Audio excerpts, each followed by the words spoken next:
Imagine this. You wake up, look in the mirror, and for a split second, you see someone else staring back at you. Not a stranger, not a ghost, a version of you that feels disturbingly unfamiliar.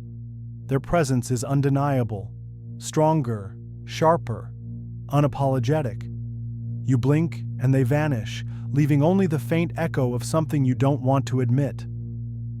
That version of you has always been there, watching, waiting.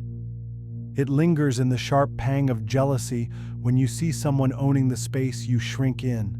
It stirs in the quiet rage when you bite your tongue instead of speaking your truth.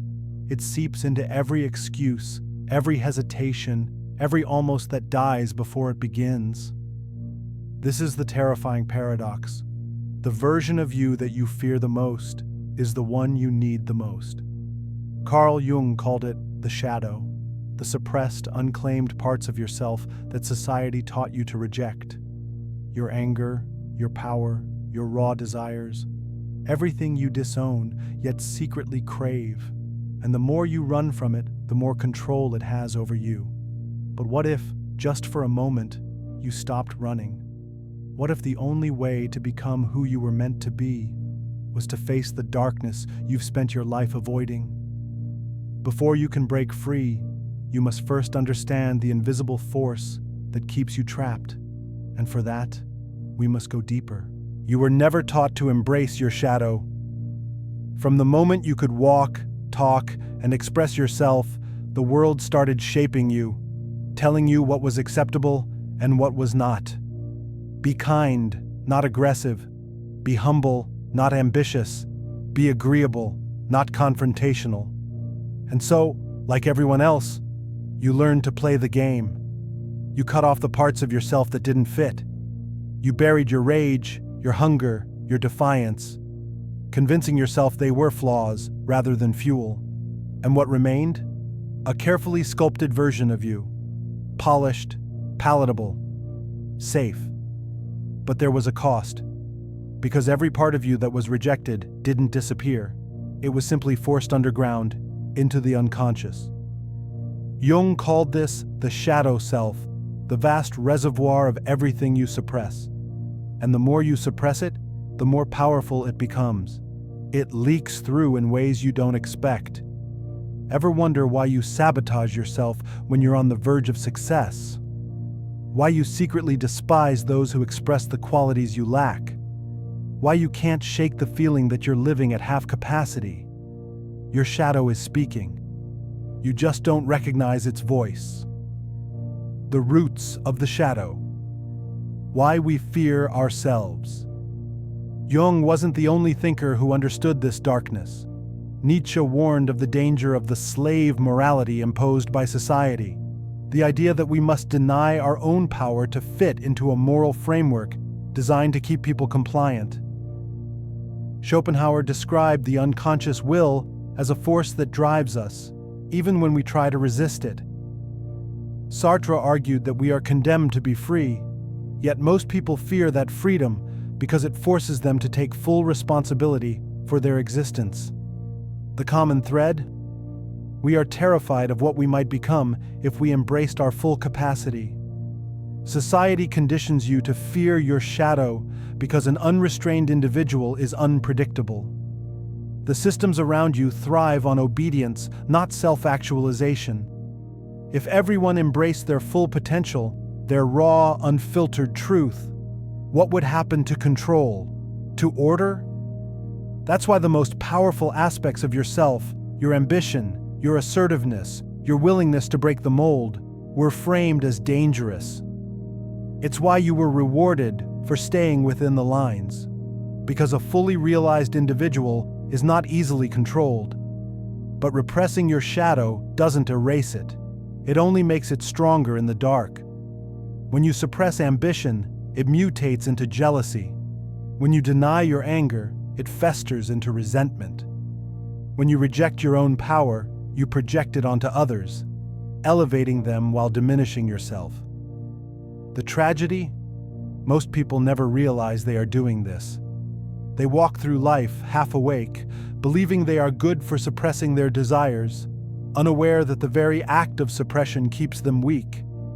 But there is a way out, and it begins by seeing the unseen consequences of living in fear of your own power. Look around you. The world is full of people who have abandoned themselves. They play their roles well, smiling, accommodating, following the script. They tell themselves they are good people, that they are making the right choices. But beneath the surface, something festers. Resentment, envy, frustration. They see others owning their power and feel a quiet, unspoken rage. They watch someone speak with confidence, and instead of admiration, they feel disdain. They see boldness as arrogance, decisiveness as cruelty, success as corruption. But why? Because deep down, they are haunted by a truth they cannot accept. They could have been more, and so they cope in the only way they know how. Some numb themselves, drowning in distractions, scrolling endlessly, seeking momentary pleasures to silence the voice inside that whispers, "This isn't who you were meant to be." Some project their disowned qualities onto others, mocking ambition, demonizing confidence, vilifying power. They call the bold selfish, the successful lucky, the independent arrogant. Anything to avoid the unbearable realization that the very traits they despise in others are the ones they suffocated within themselves. And then there are those who live in quiet misery, trapped in a life that feels foreign, unable to explain why they feel so empty. They have everything they were told they should want: a stable job, a nice home, a safe routine. Yet, something is missing, because when you amputate part of your soul, no amount of external success can fill the void. The neuroscience of the shadow, how suppression warps the mind. Psychologists have long studied the effects of repression on the human psyche. The research is clear. What you suppress doesn't disappear. It controls you from the shadows. When you deny anger, your nervous system doesn't forget. It turns inward, manifesting as stress, anxiety, even illness. Studies have linked emotional suppression to chronic fatigue, autoimmune disorders, and heart disease. The body keeps score, even when the mind refuses to acknowledge the wound. And cognitively, the cost is just as steep. Every time you repress an aspect of yourself, your brain engages in mental gymnastics to justify it. This is known as cognitive dissonance, the psychological discomfort of holding conflicting beliefs. If you were taught that ambition is selfish but secretly crave greatness, your mind must find a way to resolve the tension. The easiest solution? Convince yourself you never wanted it in the first place, and so you become your own jailer, rewriting your desires to fit the life you have settled for. But deep down, you know the truth. And that is why the most successful, charismatic, and self-possessed individuals are not the ones who deny their darkness. They are the ones who have made peace with it. The ones who own their ambition instead of resenting others for theirs. The ones who channel their aggression into strength instead of bottling it into passive bitterness. The ones who embrace their confidence instead of tearing others down for daring to take up space. But this is where most people fail.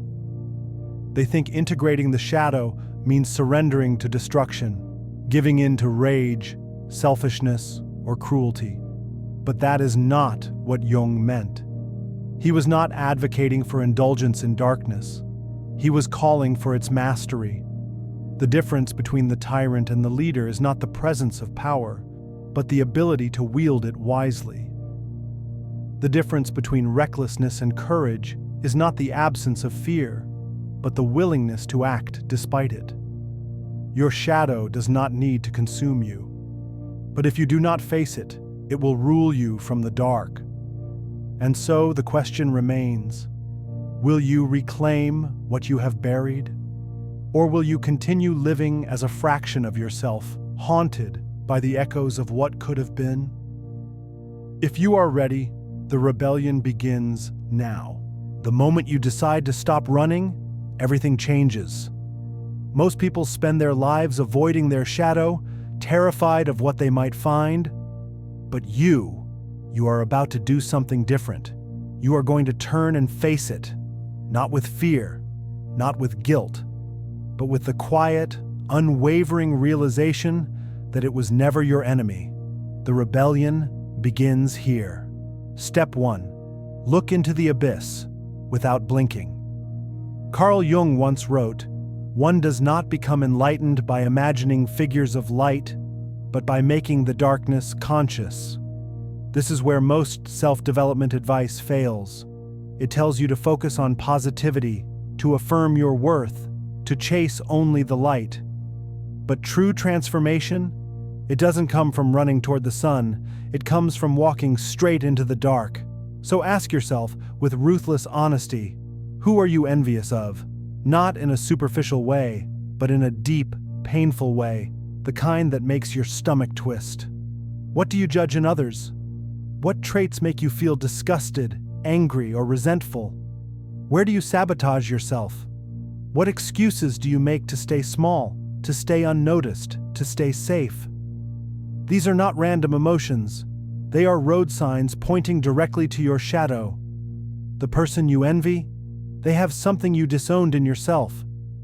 The trait you hate, it's a trait you were told was unacceptable, and so you buried it.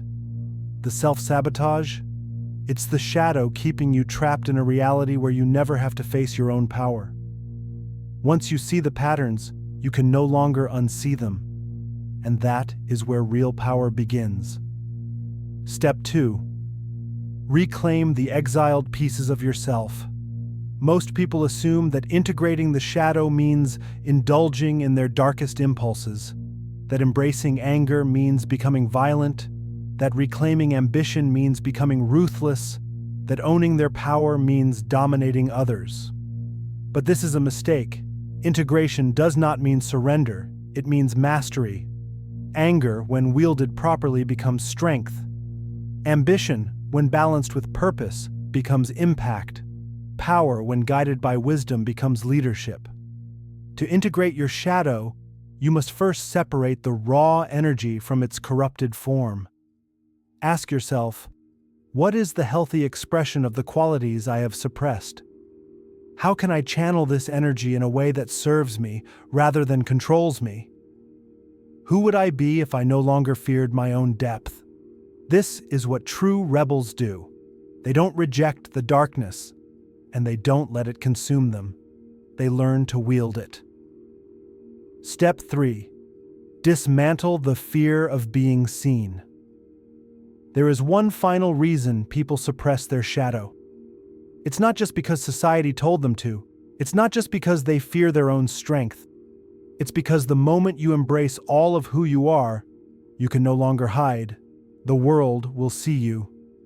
Fully, unfiltered, unapologetic, and that is terrifying.